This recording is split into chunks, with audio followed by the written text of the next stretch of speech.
Most people are usually quiet about the crimes, but Zodiac, as he dubbed himself, was anything but. From 1968-1969, he terrorized San Francisco with his murder spree, taunting the police with his coded letters to the local paper. He had at least 5 killings directly connected to him, although he claims to have killed 37 people. His terror began when Betty Lou Jensen, 16, and David Arthur Faraday, 17, were found lying outside of the bullet-peppered car. Jensen was found dead at the scene with 5 gunshot wounds to her back, while Faraday died of a bullet to the head en route to the hospital.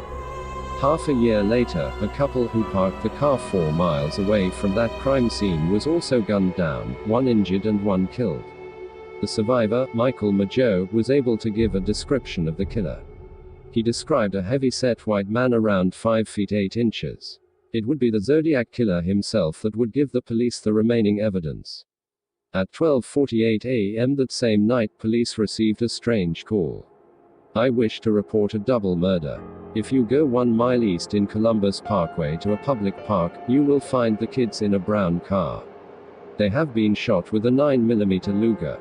I also killed those kids last year. Goodbye. A month later, newspapers received the first letter from the Zodiac Killer. He demanded and published the letter on the front page or he'd go on a killing rampage. The letter described the murders, all written with mysterious ciphers that seemed to form a code. This was a common theme with the other letters he would send, all signed with a crossed circle symbol. One such letter was decoded by a high school teacher and his wife. It read, "I like killing people because it is so much fun. It is more fun than killing wild game in the forest because man is the most dangerous animal of all. To kill something gives me the most thrilling experience. It is even better than getting your rocks off with a girl. The best part of it is that when I die I will be reborn in paradise and the ones I have killed will become my slaves. I will not give you my name because you will try to slow down or stop my collection of slaves for my afterlife." The Zodiac Killer would go on killing and leaving frustrating evidence for the police: coded letters, anonymous phone calls, the crossed circle written on victims' cars, sending over blood-stained shirts, accounts from survivors, but the police never found him. The night was silent in Vallejo, California, but terror had already arrived. People went to bed, unaware that a shadow lurked among them, watching, waiting. A figure that would send the state into a panic, a person who would challenge the very notion of safety in America. He was known as the Zodiac Killer. Over the course of the late 1960s and early 1970s, this unknown man claimed at least 5 lives, and possibly many more, leaving behind cryptic messages to the press, puzzles and ciphers that even today remain unsolved. His letters were filled with arrogance, taunting both police and the public, daring anyone to catch him. Some called him a monster, others a genius. But the truth? Nobody truly knows. This story begins not with a murder, but with the chilling question: what drives a man to kill, and how does one vanish without a trace while mocking an entire state? For the next hour, you will step into the mind of a criminal who became a legend, a ghost in California's streets, and a puzzle that refuses to be solved. The Zodiac Killer wasn't born a legend of fear. He grew up in a seemingly ordinary Californian town, with the typical suburban streets, school friends, and a family life that, on the surface, appeared normal. Yet behind closed doors there were cracks. Reports of erratic behavior, fascination with puzzles, ciphers, and cryptography hinted at a mind unlike any other. As a teenager, he reportedly developed a keen interest in the darker side of human nature, reading crime stories, studying psychology books, and even experimenting with weapons. Those who knew him described him as quiet but unpredictable, polite yet strangely detached. He moved through society like a shadow, blending in, unnoticed, a wolf among sheep. The streets he would later terrorize were already familiar to him. The schools, parks, and diners he visited would eventually become the backdrop of fear and death. It was a chilling reminder that monsters often wear familiar faces, and evil can hide behind the most ordinary lives. Exclusive enough to link the murderer of Celia Shepard to other murders in the Vallejo area in the past year. Anywhere in the Bay Area or anywhere, he should go to the nearest law enforcement agency and turn himself in. And we will try to do whatever we can to help this man.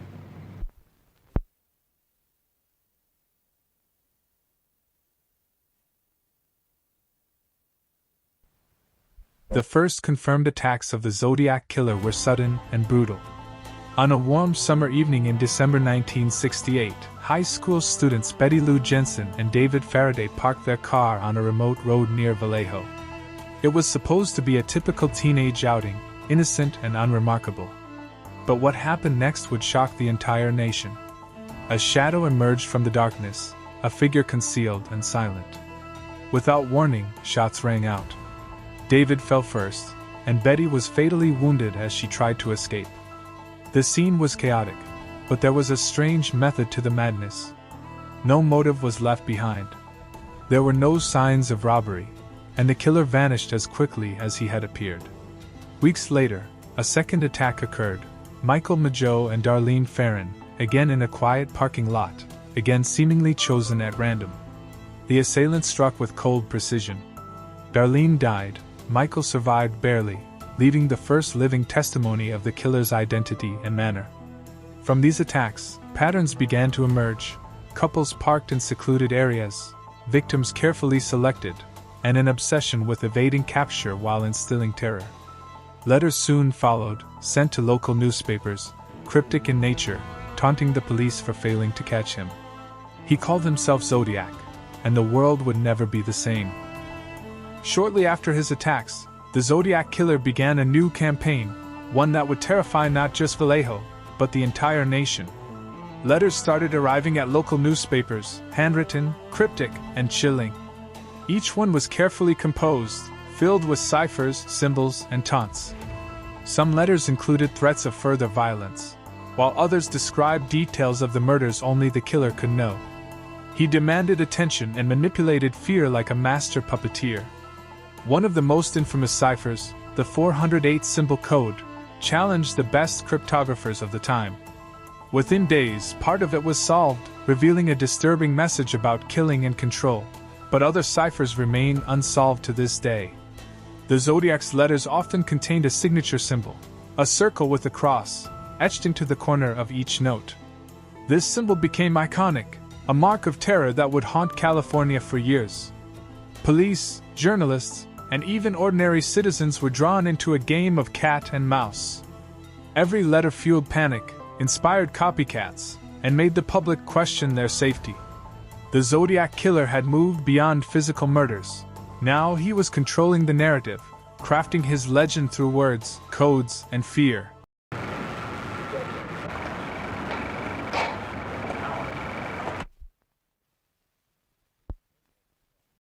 This guy is a pathological psycho killer. There's no doubt about it. Is there any doubt in your mind that there is or is not any connection between Vallejo and Nick Berryessa? This we're sifting out now. I wouldn't say that there is any connection, yet I wouldn't want to tell you that there isn't at this time. We have some pretty good physical evidence. As the Zodiac's letters continued, the pressure on police grew unbearable. Officers worked tirelessly, following every lead, interviewing witnesses, analyzing ciphers, and staking out potential targets. Yet, the killer always stayed one step ahead. Public fear escalated. Parents warned their children to avoid parks and remote roads. Couples avoided secluded parking lots. Newspapers were filled with constant updates, and every new letter sent shockwaves through the community. The police formed task forces, coordinated between cities, and even consulted cryptographers from universities. Every expert tried to decipher the codes, but some remained unbroken, keeping the Zodiac's identity a mystery. Citizens began to form neighborhood watch groups, vigilantes tried to catch the killer, and rumors of copycats spread across California. The media frenzy turned the Zodiac into a household name, yet paradoxically, the more he was feared, the more invisible he became. One chilling realization dawned on everyone involved: the Zodiac Killer didn't just commit murders, he orchestrated a psychological game, manipulating an entire state with terror, secrecy, and cryptic letters. Tied him up, and then he still didn't take the money. And the kid said, the money's in my pocket. He said, I don't want the money. All I want to do is kill you. Yeah, when I arrived on the scene at Saturday night around 7:13, well, found this young girl in on the shoreline here, all stabbed in several places. And her boyfriend, male companion, had came to from, he had been stabbed, and he had taken off for help. Mm-hmm. And the other patrolman came in, which is Dennis Land. He found him some 100 yards from here, passed out. So he brought him back to the scene of the where the girl was.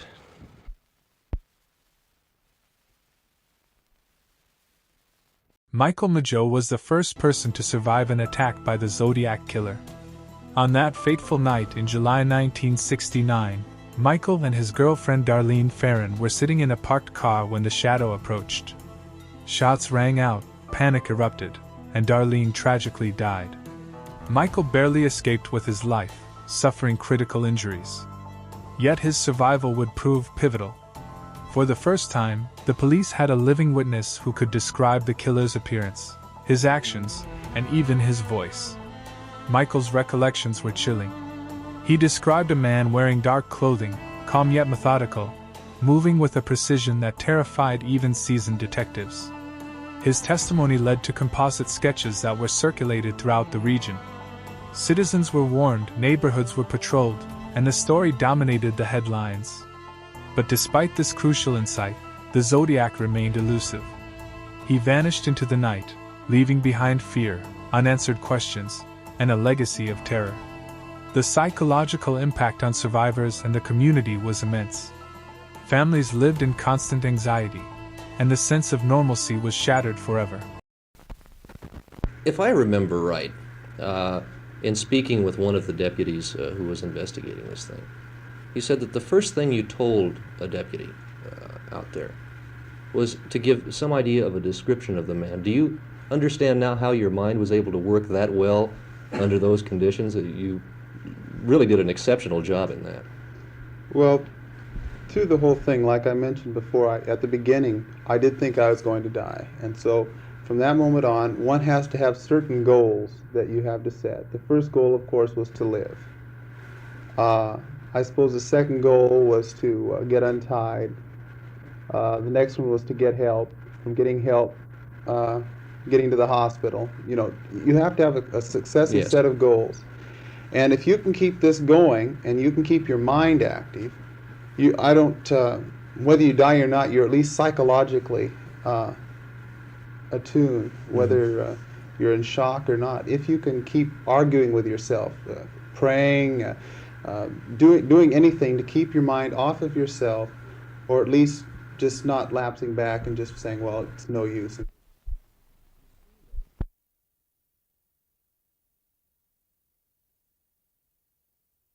As the Zodiac Killer continued his reign of terror, fear gripped the communities of Northern California.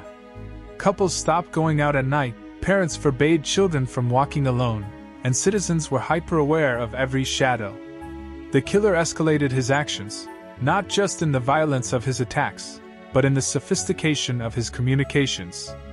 Each letter was designed to provoke panic, test the police, and demonstrate his intelligence. In one letter, he claimed responsibility for multiple murders across different counties, taunting law enforcement and the media. The public began to recognize the signature symbols, and the very mention of Zodiac invoked dread. Fear was no longer just a reaction, it became a part of daily life.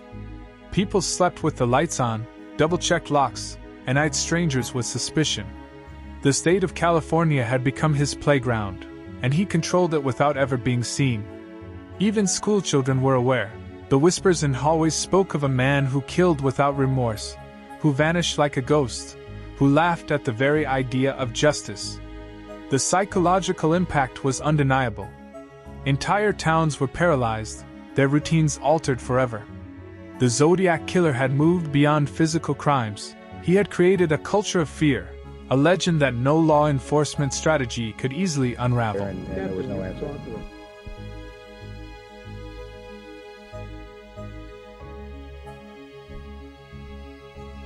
By 1969, the Zodiac Killer had transformed his terror campaign into a battle of wits. His letters to newspapers were not just confessions. They were cryptic puzzles, complex ciphers that seemed impossible to solve. One of the first ciphers, known as the 408 symbol code, took the public and experts by storm.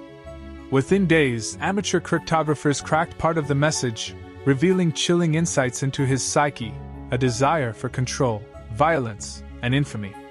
But many of his other ciphers remain unsolved to this day, taunting historians, cryptographers, and law enforcement alike. The FBI became involved as the pattern of murders spanned multiple jurisdictions. Task forces were established, cryptographers brought in, and intense scrutiny was applied to every piece of evidence. Despite the growing resources, the Zodiac remained elusive. Every step the authorities took seemed anticipated, every strategy countered. The letters served as both threats and a performance. He dictated fear from afar, orchestrating a psychological game that extended far beyond the physical crime scenes. The nation watched in horror and fascination, the Zodiac Killer emerging as one of the most notorious and enigmatic figures in criminal history.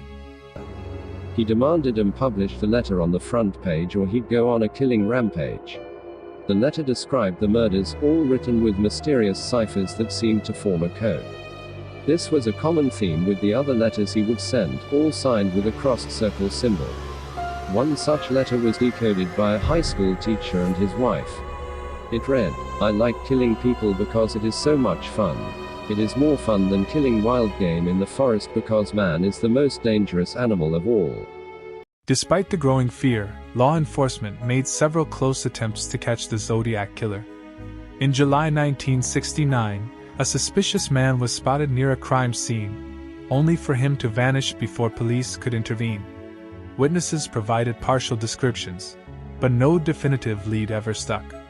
The killer seemed always one step ahead, careful, methodical, and perfectly aware of police procedures. On multiple occasions, near misses occurred, cars trailing suspicious figures, stakeouts that ended in nothing, and informants who came forward too late. The public grew increasingly frustrated. Every new tip that led nowhere fueled the Zodiac's legend and amplified fear. Newspapers and television reports played a critical role, sometimes inadvertently guiding him by reporting on the attacks in detail. Each failure of capture reinforced his aura. The Zodiac was not just a murderer, he had become an untouchable phantom.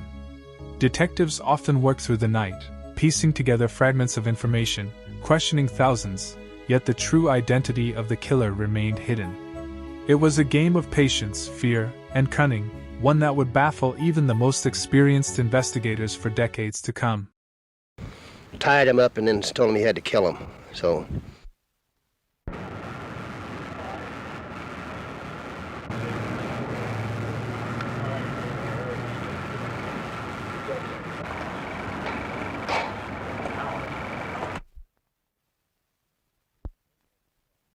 This guy is a pathological psycho killer. There's no doubt about it. Is there any doubt in your mind that there is or is not any connection between Vallejo and By the early 1970s, the Zodiac Killer's shadow had seeped into every corner of Northern California. Communities were forever changed. Parents forbade their children from walking alone, couples avoided isolated areas, and even local businesses were cautious at night. The media played a crucial role in amplifying fear. Newspapers carried every detail, photographs, and letters from the killer himself. Television reports recreated the crimes, analyzed ciphers, and warned citizens to stay vigilant. The psychological impact was profound. People looked over their shoulders, trust in strangers eroded, and the idea of safety became fragile. For teenagers, a simple date at a quiet parking lot could turn deadly. For law enforcement, the pressure was relentless. Every unsolved crime felt personal, every tip a potential breakthrough. The Zodiac didn't just kill, he manipulated a society, orchestrating a culture of fear, uncertainty, and obsession. The legend of the Zodiac Killer was no longer just about the murders. It was about power, control, and the mind of a man who thrived in secrecy, leaving an indelible mark on California's psyche that would last generations. The legend of the Zodiac Killer inspired fear, but also imitation. Within months of his attacks, law enforcement began noticing potential copycats. Letters mimicking his style, threats echoing his ciphers, and suspicious individuals claiming responsibility. Some were harmless hoaxes, others more dangerous. These imitators blurred the lines, confusing police and terrifying the public even further. Meanwhile, the Zodiac himself continued to send cryptic messages. Each new letter added layers of mystery, references to unsolved murders, threats of future attacks, and challenges to the authorities.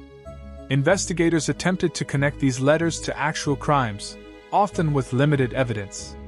Some crimes were later attributed to copycats, while others remained unexplained, deepening the mystery. Despite decades of investigation, the true identity of the Zodiac Killer remains unknown. The unresolved ciphers, the cold cases, and the taunting letters continue to fascinate amateur sleuths, criminologists, and the public alike. The Zodiac Killer became more than a criminal. He became a symbol of unsolved terror, a ghost haunting the landscape of Northern California, and a puzzle that may never be fully solved. Decades have passed, yet the Zodiac Killer's shadow still lingers over Northern California and the world. His unsolved crimes, cryptic letters, and elusive identity have become a touchstone for true crime fascination. Books, documentaries, and films have attempted to dissect his actions, analyze his psyche, and reconstruct his life. The cultural impact is profound. From podcasts to TV specials, from true crime forums to amateur sleuths, the Zodiac Killer remains a symbol of unsolved mystery and calculated terror. His legend has inspired not only fear but curiosity, a need to understand the mind of someone who could commit heinous acts while remaining invisible. For law enforcement, the Zodiac case has become a benchmark for forensic and investigative methods. Each letter and cipher studied continues to teach lessons about criminal profiling, evidence handling, and psychological analysis. The unresolved mysteries, letters, ciphers, unsolved murders, ensure that the Zodiac Killer is never truly gone. His story serves as a chilling reminder: evil can hide in plain sight, terror can persist without resolution, and some puzzles may never be solved. The Zodiac Killer has transcended his era, becoming not just a criminal, but a legend, a haunting figure etched into the fabric of true crime history.